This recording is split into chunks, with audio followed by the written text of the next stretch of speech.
morning, 6 a.m. in the morning. Pagising ko, diretso ako agad sa labas para magligpit ng aking mga gamit para sa aking pagtatahi, mga guys. Paglabas ko, medyo parang madilim pa, pero kailangan ko talaga mag-umpisa na dahil hirap nitong may estudyante tayo na pinapaaral. Kailangan natin hanap buhay dahil tayo lang naman isa nagtatrabaho. Habang nagliligpit guys, sinasabayan ko na ng pakikinig ng brigada one tahanan para mauwi naman ako. Sa mga nanay na solo parent, kayang-kaya ninyo yan. Huwag kayong mawala ng pag-asa na maghahanap buhay para sa inyong anak na nag-aaral.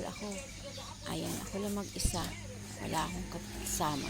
Kayang-kaya natin yan mga nanay. Basta manalig lang tayo sa taas. Mag-pray lang tayo sa Panginoon. Nandyan siya para tumulong sa atin. Huwag lang mapagod na magdasal. Huwag titigil. Hingin natin sa Kanya yung kailangan natin. Kasi alam mo naman yung Panginoon, hindi yan tumatanggi sa atin. Basta lang tayo ng tulong sa Kanya. Siyempre, sabayan din natin sa pagkilos. Hindi yung nagdadasal lang kayo dyan tapos uupo. Dahil may kasabihan nga tayo na sa Diyos ang awa, nasa tao ang gawa. Baliktad yata. Basta yun na yun mga guys. Seryoso na mga guys dahil nag-uumpisa na magtahi ang lala nyo. Kailangan makarami ngayong araw na to. Yeah guys, start na naman tayo sa ating hanap buhay!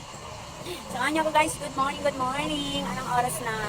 Alas 7 na po ng umaga.